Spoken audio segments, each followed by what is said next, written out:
நம்முடைய அன்பு தளபதி மாண்புமிகு முதல்வர் விஜய் சாருக்கு என்னுடைய நெஞ்சார்ந்த பிறந்தநாள் வாழ்த்துக்கள். மிக மகிழ்ச்சியான நாள் இது. ஏன்னா நான் ஏற்கனவே மேடையில் சொன்ன மாதிரி நான் 2017ஆம் ஆண்டு அவரை போய் சந்தித்து ஒரு மக்கள் வெள்ளத்தில் அவன் மிதந்து வர்ற மாதிரி ஒரு ஹேண்ட் பெயிண்டிங் ஒன்று பண்ணி கொடுத்து அதில் ஆட்சி பீடம்னு ஒரு டைட்டில் போட்டு கொண்டு போய் கொடுத்தேன். இது என்னன்னு கேட்டார். நீ மக்கள் வெள்ளத்தில் மிதந்து ஆட்சி பீடத்துக்கு வரணும் சார், அதுதான் ஆசை அப்படின்னு பார்த்து சிரிச்சார். நேரம் வரும் சொல்கிறேன்னாரு. ஸோ அந்த நேரம் வர்றதுக்கு முன்னாடி ஒரு 6 வருஷம் ஆச்சு. இதை போய் முதல்வராக சந்தித்து அவரை பார்க்கும் பொழுது இந்த சம்பவத்தை அவரை நினைவு கூர்ந்தால் ரொம்ப பெருமையாக இருந்துச்சு. ஏன்னா இது ஒரு தமிழக அரசியல் வரலாற்றை புரட்டி போட்ட ஒரு தருணம். அவருடைய பிறந்த நாள் என்பது தமிழகத்தினுடைய ஒரு மறுமலர்ச்சிக்கான நாளாக நான் ஃபீல் பண்ணுறேன். நான் எந்த வித எதிர்பார்ப்பு 2017 அவரை போய் நான் அரசியலுக்கு வாங்கன்னு கேட்குறேன்னா நான் அரசியலுக்கு வர்ற எதிர்பார்ப்பில் அவரை கேட்கல. இந்த நாட்டுக்கு நல்லது நடக்கணும், நல்லவர்கள் வர வேண்டும், சுயநலம் இல்லாத ஒரு ஆட்சி வேணும், இது மாதிரி ஆசையில் தான் போய் அவரை கேட்டேன்.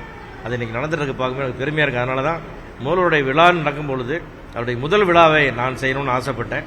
அமைச்சர் ராஜ்மோகன் அவர்களிடம் சொன்னபோது உடனே செய்யுங்க நான் சொல்லி எனக்கு ஒரு தலைப்பு கொடுத்து இது மாதிரி ஒரு கான்செப்டை எனக்கு கொடுத்து பண்ண சொன்னார். அது ரொம்ப பெருமையாக இருந்தது. ஏன்னா வெறுமனே ஒரு விழா நடத்திட்டு போக ஒரு 100 குழந்தைகளை பேச வைத்து அவர்களை ஊக்குவிச்சு அவர்களோட பாராட்டு பதக்கமும் சான்றிதழும் கொடுக்கறதெல்லாம் ரொம்ப அழகு. அவங்களை உற்சாகப்படுத்தி நல்ல காரியம் துவங்குறோம் முதல்வருடைய பிறந்த நாள்லன்னு ரொம்ப சந்தோஷமாக இருக்குது. அவரை இன்றைய அரசியல் சூழ்நிலை நாகரிகமான அரசியலை பார்க்கும்போது ஒரு தமிழனாக பெருமையாக இருக்குது. எல்லா நாடுகளிலும் நண்பர்கள் ஃபோன் பண்ணி வாழ்த்து சொல்கிறாங்க, நம்மளை பார்த்து பெருமையாக நினைக்கிறாங்க. ஒரு நல்ல நாகரிகமான அரசியல் பாதைக்கு எல்லாரும் வந்துட்டோம்னு நம்ம நம்புகிறோம். ஸோ இதை பார்த்து எல்லாருமே அதே மாதிரி மாறி நல்ல ஒரு பேச்சில் நடவடிக்கையில் பிஹேவிங்கில் எல்லாத்துலேயுமே ஒரு நல்ல நாடாக நல்ல மக்களாக நம்ம உருவாயிடுவோம் சீக்கிரமும் நம்பிக்கை இருக்குது.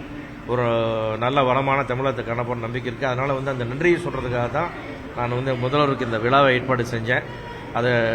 இது எனக்கு ரொம்ப பெரிய பெருமை, என்னுடைய பாக்கியமாக தான் நினைக்கிறேன். ஏன்னா இவ்வளவு பெரிய ஒரு ஸ்டேட்டஸில் நம்பர் 1 ஸ்டேட்டஸில் இருக்கிற ஒரு மிகப்பெரிய ஒரு நடிகர் மக்கள் பணி செய்யணும்னு சொல்லி அவருடைய சொஃபிஸ்டிகேட்டடான லைஃப் எல்லாம் விட்டுட்டு இறங்கி இன்னைக்கு இவ்வளோ பெரிய ஒரு போராட்ட களத்தில் இறங்கி சாதிச்சு நின்றுக்காருன்னா கண்டிப்பாக அவருக்கு நான் தலைவணங்குறேன். அவருக்கு வாழ்த்து சொல்வதையோ அல்லது ஏதோ ஒரு விஷயத்தில் அவர் நன்றி கடன் சொல்வதையோ என்னோட கடமையாக நினைக்கிறேன். அதனால தான் இந்த விழா. சார், இப்போ தயாரிப்பாளர் பல நெருக்கடிகள் இருக்குது. படங்கள் ரிலீஸ் ஆகும் போது சின்ன படங்கள் பெரிய படங்கள் பிரச்சனை எதிர்க்க சொல்கிறாங்களே, அது ஒரு நாள் கூட டிக்கெட்டுடைய நிலையை பண்ணணும்னு சொல்லி பலர் சொல்கிறாங்க. இது தொடர்பாக நீங்கள் விஜய் சார்ட்ட பேசியிருக்கீங்களா? நாங்கள் சரி திரைத்துறை சார்ந்தபோது விஜய் சாரை சந்திச்சு போது பிரச்சனைலாம் சொன்னோம். எல்லாத்தையும் நம்ம சரி பண்ணிடலாம், நிச்சயமாக எல்லாமே கோஆபரேட் பண்ணுறேன்னு சொல்லியிருக்காரு. ஆனால் டிக்கெட் விலை ஏற்றுறது என்பதெல்லாம் அதை பற்றி நம்ம பேசல. எங்களுக்கு முக்கியமாக எங்களுடைய பிரச்சனை பைரசி.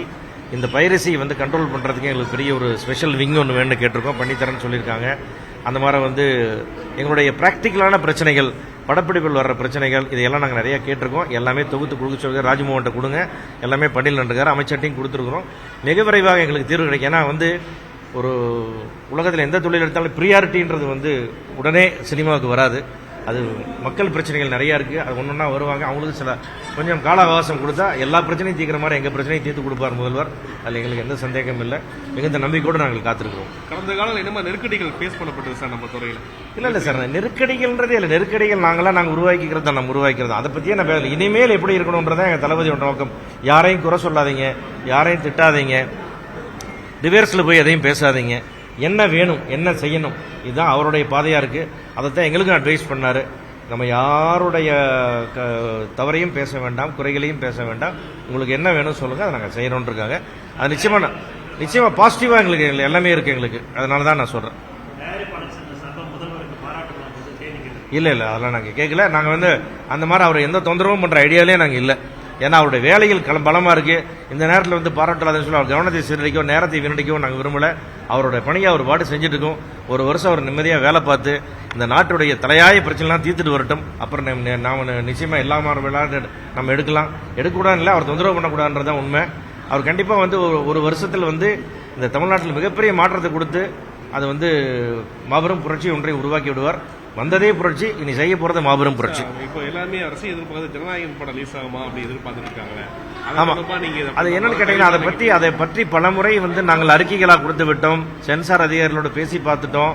மத்திய அரசுக்கும் நாங்கள் இது பற்றி வேண்டுகோள் கொடுத்து லெட்டர்லாம் அனுப்பிச்சிட்டோம். நாம இது முற்றிலும் மிக தவறான அணுகுமுறை. அது சாருடைய நான் எங்க விஜய் சார் படம் ஜனநாயகன்றக்கா பேசல. எந்த படம் இப்படி பாதிக்கப்பட்டாலும் அது வன்மையாக கண்டிக்கத்தக்கது. ஏன்னா இது ஒரு சாதாரண விஷயம் இல்லை. ஒரு 500 கோடி ரூபாய்க்கு எடுக்கப்பட்ட திரைப்படம், ஒரு 1000 கோடி வியாபாரம் பண்ணக்கூடிய ஒரு திரைப்படம், ஒரு மிகப்பெரிய இண்டஸ்ட்ரி நச்சுக்கிறீங்க.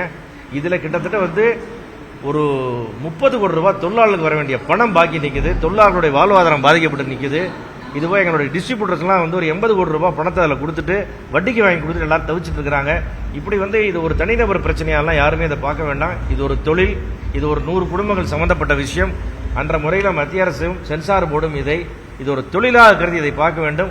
உங்களுடைய அரசியல் விளையாட்டுக்கான களம் இதுவல்ல, இது வேறு, இது தொழில் என்பதை நான் மீண்டும் வலியுறுத்தி சொல்லிக்கிறேன். இது நிச்சயமாக வந்து இது மத்திய அரசு உடனடியே தலையிட்டு இந்த பிரச்சனையை தீர்க்கணுன்றது மொத்த இண்டஸ்ட்ரியோட வேண்டுகோள். ஜனநாயகன் படத்துக்காக மட்டும் கேட்கல, எந்த படத்துக்குமே இந்த மாதிரி ஒரு அநீதியை பண்ணிடாதீங்க. இது எந்த தயாரிப்பாளரும் தாங்க மாட்டாங்க. இந்த படத்தோட தயாரிப்பு இந்த படத்தில் சந்திக்க போற நஷ்டம் என்பது அவர் கேரையில் ஒரு 5 வருஷம் சம்பாரிச்சது இழக்க வேண்டியிருக்கும். அந்த மாதிரி நிறைய பிரச்சனைகள் இருக்குது, அதை புரிஞ்சுக்கணும் அவங்க. இது ஒரு தனிநபருடைய விஷயம் இல்லை, உங்களுடைய 1-to-1 ஃபைட்டுக்கான இடம் இது வரல அப்படின்றத நாங்கள் பல முறை சொல்லியிருக்கிறோம். இது ஒரு வியாபாரம், இது ஒரு ஃபேக்டரி மாதிரி, இண்டஸ்ட்ரி மாதிரி. ஒரு 1000 கோடி ரூபாய் இண்டஸ்ட்ரி நீங்கள் க்ளோஸ் பண்ண என்ன நடக்குமோ அந்த மாதிரி இந்த 1000 கோடி ரூபாய் க்ளோஸ் பண்ணுறதும் அதை செய்யாதீங்க. இது ஒரு இண்டஸ்ட்ரியாக பாருங்க, எங்களையும் ஒரு தொழிலாக பாருங்கன்னு மீண்டும் மீண்டும் நான் கேட்டுக்கிறேன். Okay, thank you sir.